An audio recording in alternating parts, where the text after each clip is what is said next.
Eu estou aqui para falar um pouquinho da Peugeotec, da empresa que completou 50 anos este ano. É uma empresa familiar. E a nossa história começa em Esteio, na Grande Porto Alegre, há 50 anos. E em 82 a gente adquire um terreno novo em Sapucaia do Sul, onde a gente está localizado até hoje. E a gente expande os nossos negócios abrindo uma filial em São Paulo. Um pouquinho da nossa origem. A gente começou com uma empresa de projetos eletromecânicos de acessório a uma empresa de construção civil. Então, nesse momento, a gente começou a fazer um sistema de despoeiramento também para a fábrica de móveis, que foi o momento que tinha muita fábrica de móveis na Serra Gaúcha. E nesse equipamento de despoeiramento, os itens é o ventilador.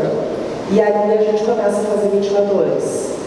E em um dado momento, as pessoas começaram a ver os nossos ventiladores, gostaram do produto e a gente começou a fabricar e está fabricando até hoje. 40 anos, só no ventilador. Em 2001, a gente faz a implanta ISO 9001, com a intenção de padronizar processos, né?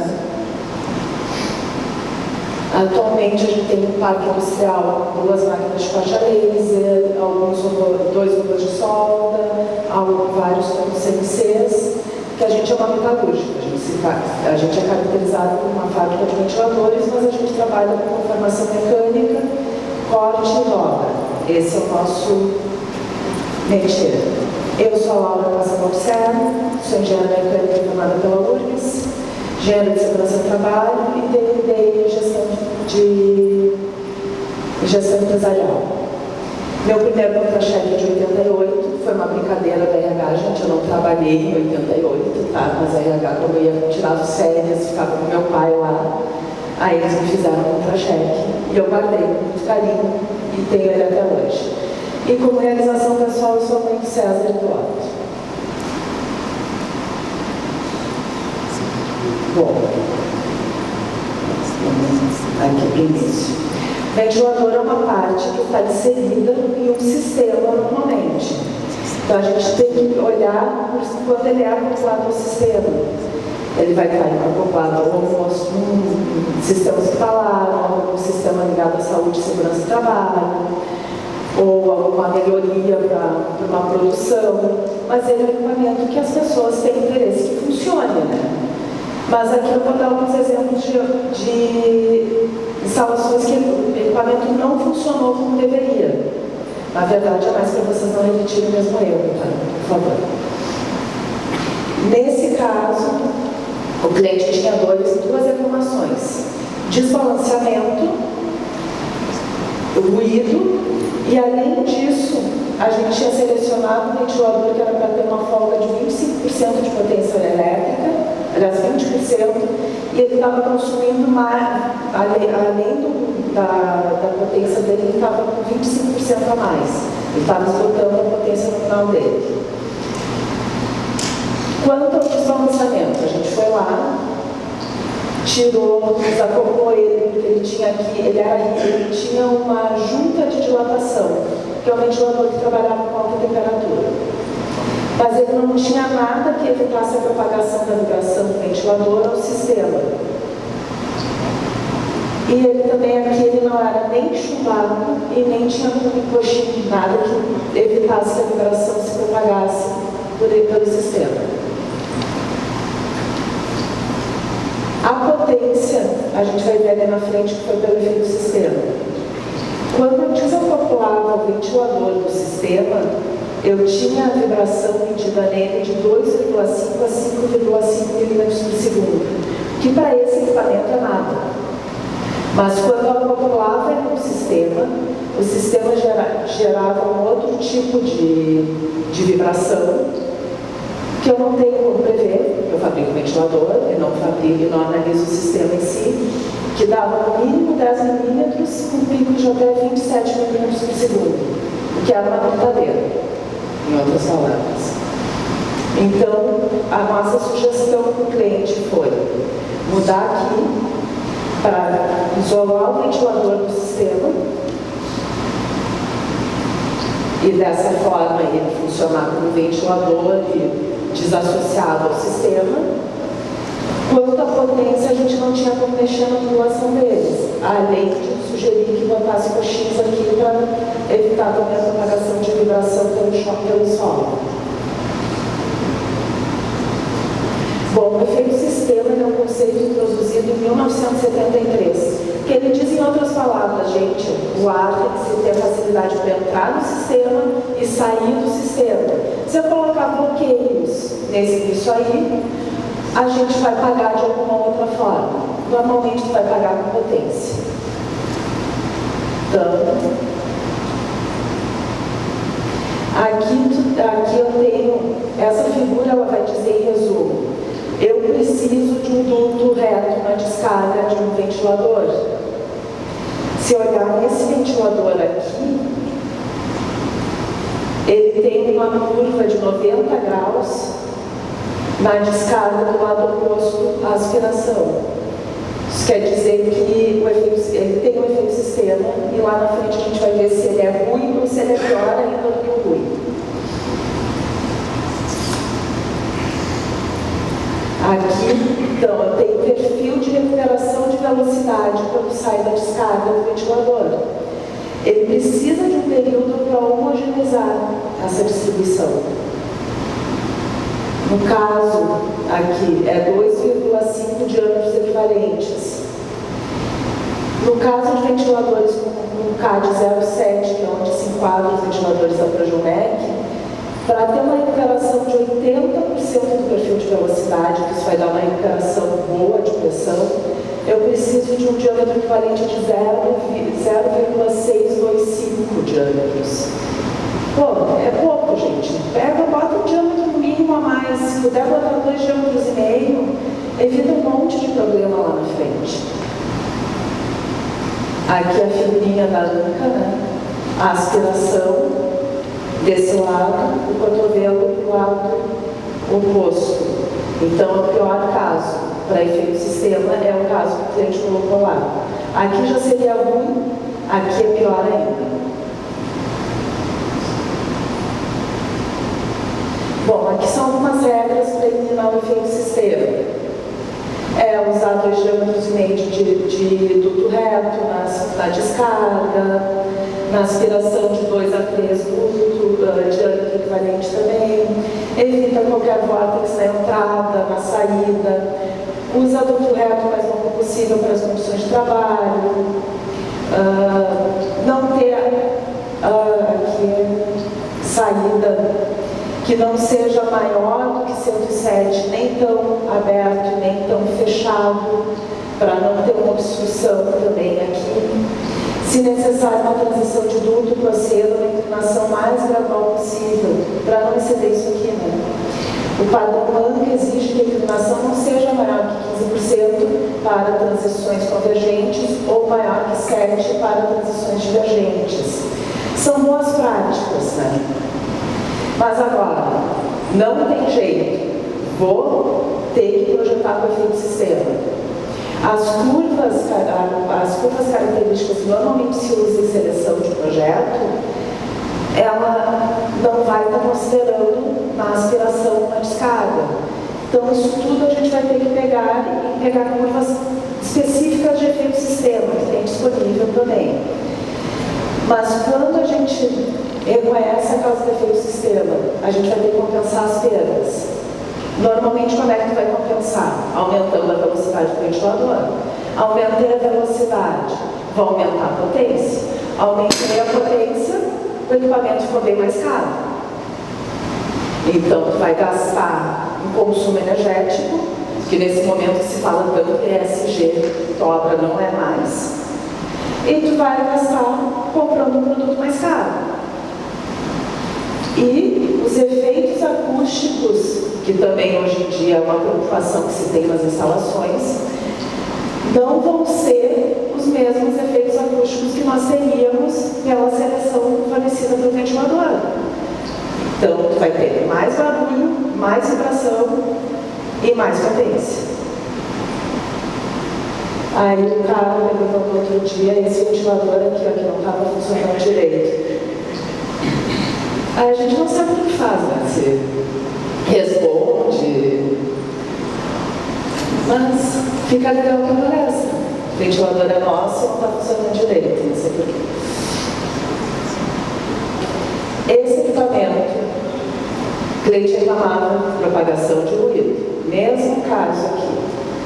Só que nesse caso a vibração ela era tão severa que ela prejudicava a localização, você tendo que trocar a localização de, não lembro se era trimestral ou praticamente mensal.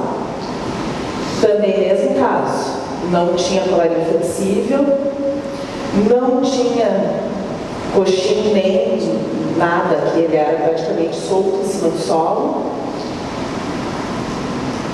E o peso do ventilador, da tubulação do cliente, era suportado pelo ventilador. O ventilador ele não é fabricado, a menos que vocês especifiquem, para suportar uma carga dessas. Então, por favor, a gente sugeriu para o cliente para colocar colarinho flexível, melhorar a condição aqui também para evitar a propagação de vibração. E a princípio ele disse que atendeu. Não voltei lá na obra para ver se ele resolveu ou não. Aqui o ventilador como uma fonte de ruído. O ventilador ele vai ter algumas fontes sonoras. Uma delas é o próprio ar saindo aqui, que daí se encontrar um ambiente reverberante vai espalhar o ruído. Numa tubulação também vai ir para frente ou para lá. Então ele vai ter essas fontes. Se não tiver colarinho aqui, ela vai longe, vai até, o ruído vai até o fim da tubulação. A vibração do equipamento também propaga pelo piso. E a outra fonte vai ser o motor elétrico, que também vai reverberar nesse sistema.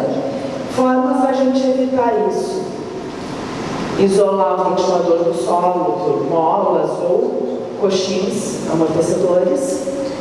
E colocação de colarinhos flexíveis, tanto na aspiração quanto na descarga. Não tem jeito, o ventilador é uma máquina que gira, ela vai vibrar. Não ela vai vibrar. Tu vai conseguir balancear ele numa condição normal, mas vai sempre ter um resíduo. E se tu não isolar, vai seguir para frente. Então, as vibrações do ventilador são produzidas para a fundação, então transferidas para outras partes do ambiente. A instalação dos isoladores pode ajudar, pois cumprem duas tarefas: isolamento acústico estrutural e isolamento de vibrações mecânicas, evitando em grande parte a transmissão de vibrações, que são causadas pelo desequilíbrio residual e pelas vibrações dos rolamentos. E, por outro lado, pela transmissão de ruído de estruturas. Em geral, a utilização de amortecedor de borracha é recomendada em velocidades superiores a 3.000 RPM. Mas tem que isolar o ventilador do sistema, senão ele acopla no sistema e já é uma vibração diferente, ele entra numa outra frequência natural. Já teve um caso, daqueles casos estranhos, assim, ligava o ventilador, vibrava, o sistema entrava em ressonância com a janela do dono da cooperativa. Tu não quer que o presidente da cooperativa não queira que ligue o equipamento, né? Então tem que cuidar essas situações para evitar maiores transtornos. Esse cliente aqui, ele entrou em contato com as correias, caíram do ventilador. Aqui está a correia, aqui está o mancal quebrado e que o mancal quebrou. Aí a gente foi lá, olhou, ele tinha um dreno aqui que eu não... Ele fechou aqui onde era para ter os filtros, fez uma abertura nova aqui, tinha cocô de pombo, resto de alvenaria. Não estava legal de ver isso. Mas, gente, tem que ter um pouquinho de higiene antes de partir o ventilador. Tem que verificar se as partes móveis estão adequadas, aperto de correias, se não tem nada de sujo perto que o ventilador vai aspirar e vai quebrar ele. Esse caso não era para garantia, se alguém tiver dúvida também. Esse ventilador, ele Ele trabalhava numa cozinha. O cliente reclamava que o equipamento era desbalanceado no início do turno e normalizava após uma hora operando. Gordura é viscosa. A gordura, ela vai no final do turno, 10 da noite, fecha o shopping, abre às 10 da manhã. Fica 10 horas a gordura acumulando em um ponto. Quando liga de novo, ela vai redistribuir, mas até redistribuir, ela vai gerar um desbalanceamento residual. Vai ter esse desbalanceamento. Ah, mas é o sobrenatural que faz vibrar? Não, é a gordura mesmo. Então, ela escorria para o lado, propositando um ponto pesado no motor e danificando o balanceamento. Substituímos o rolamento, orientamos como é que se limpa o motor para durar mais tempo, que ele tem que ser limpado de forma criteriosa, com água quente de preferência, e nenhum desbalanceamento se fez necessário. O lavador de gases foi religado também, né? E não houveram mais eventos nesse equipamento. Esse outro caso, o cliente limpou o motor, mas depois da limpeza o equipamento apresentou vibração. Aí a gente foi lá, olhou, uma das pás não tinha sido limpa atrás. Então ele ficou pior do que quando estava sujo. Então também a limpeza tem que ser, tem que verificar se limpou todas as pás, como é que vai, para não ter esse problema. Esse aqui não chegou a danificar o rolamento porque o cliente acionou muito rápido e funcionou depois, não, foi menos de 15 dias, então não chegou a danificar o equipamento. O que a gente orienta com relação à limpeza? Que seja feito com produtos neutros para não agredir a pintura. Recomenda-se que quando a limpeza do equipamento, o surgimento de pontos de corrosão ou ferrugem sejam removidos, pinta ali se tem algum ponto danificado. E o produto seja neutro. E deve-se atentar no motor para se limpar todas as paletas igualmente, pois se alguma não for limpa, pode causar um desbalanceamento no motor ou na hélice. Então, atenção, cuidado, que funciona direito. Esse equipamento, o cliente entrou em contato que ligou o ventilador e ele estava vibrando e estava com ruído. Esse equipamento não tinha sido ligado, ele mandou de volta para a empresa, ele tinha caído no caminhão. Planejar bem uma obra é inclusive carga e descarga de equipamentos. Não adianta pegar, não planejar, ou dentro da logística interna da obra, querer arrastar o ventilador pelo motor. Quando eu for ligar, o equipamento vai estar com problema. Então a gente tem que ter cuidados, inclusive na carga e descarga. Qualquer transporte de içamento deve ser feito através de alças ou furo para içamento localizado na carcaça. Nunca movimente ventiladores apoiando pelo rotor, bocal de aspiração, bocal de descarga, polias, protetor de polias. Em hipótese alguma, atravesse cabos ou madeiras entre pás, rotores ou hélices. Se a gente escreveu isso é porque alguém já fez. E a gente já viu.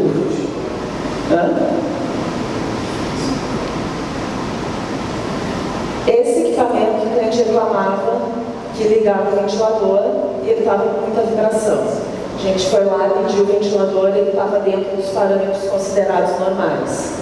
Só que também não estava isolado do sistema e ele estava nesse mezanino que era muito delgado, no caso. A gente mediu aqui a vibração nele e na base da estrutura. E realmente era uma harmônica. Ele estava vibrando, estava harmônico aqui. A gente recomendou a instalação de coxinha de borracha, o afastamento da descarga, ele estava apoiado no ventilador e o equipamento normalizou, nesse caso. Mas, mais uma vez, não se isolou o ventilador do sistema. O ventilador ele é considerado balanceado quando ele está com 6,3 milímetros por segundo. Uma roda de carro é 40 milímetros por segundo. Então é fácil desbalancear o equipamento. Então, e tem que ter cuidado, porque é muito ruim o ventilador desbalanceado, é um barulho ensurdecedor. Equipamento parado em obra. O que acontece? Todos os mancais e rolamentos, eles são armazenados nessa posição. Essa posição para ele ser armazenado, quando tu compra ele vem uma caixa e vai estar armazenado assim. Quando tu bota a equação de montagem, ele vai estar assim, com um eixo e uma carga. Então, o que a gente recomenda? Que seja girado no máximo de 15 em 15 dias o ventilador. Ou, se ele for acompanhamento direto, tu pode só desobstruir a aspiração e descarga e o próprio ar que passe por ele já vai fazendo girar. Porque senão o que acontece? Vai gerar um pitch de corrosão quando tu não homogeneiza a graxa, e esse pitch vai fazer que tu perca a localização. Tá? Então eu vou deixar parado em obra, vou deixar ele armazenado nessa posição. Não faz isso. Daí tu vai estragar outras coisas do ventilador. Tenta girar.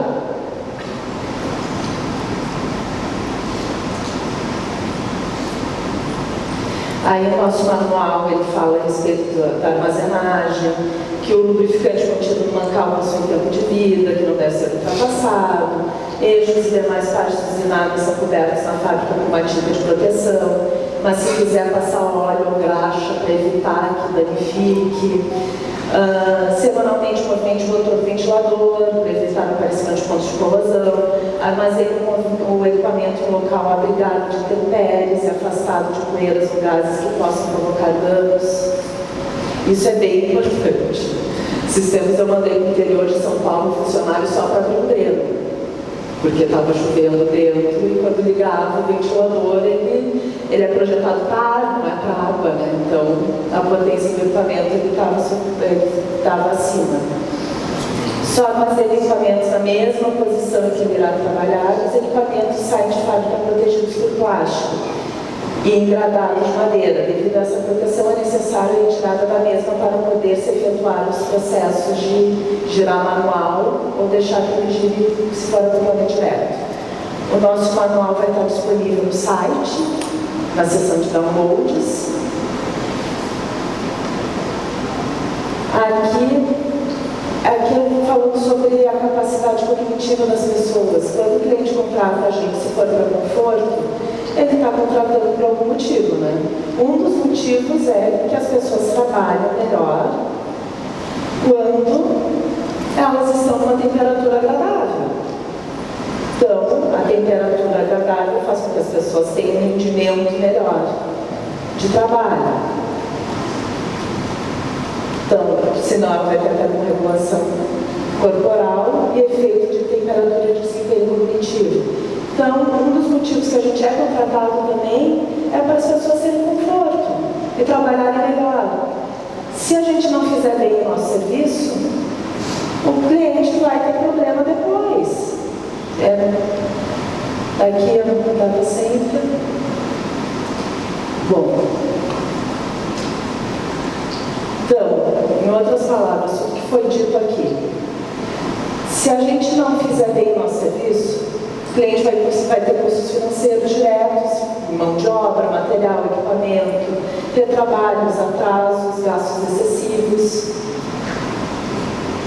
A gente vai perder tempo, produtividade, o projeto não planejado faz perda de tempo e produtividade, resultados vai ser perda de novos negócios, a gente quer voltar a vender, vocês também. Prejudica a nossa imagem, prejudica a imagem do instalador. Se vocês não venderem, eu também não vendo. Então, a gente começou com uma empresa de engenharia. Se vocês precisarem de soluções, podem nos consultar, a gente está disponível para isso. Está no nosso DNA achar soluções em conjunto com vocês. E daí o cliente pegou, contratou, tem o risco de segurança, uma penalidade da Anvisa, aí além de não estar satisfeito, ele ainda foi multado. Desperdício de recursos, matéria-prima, energia e capital humano. E eu quero agradecer a todos que disponibilizar um tempo para me escutar hoje. E se ele quiser baixar a apresentação, ela vai estar disponível no site da Projomec Downloads. Muito obrigada.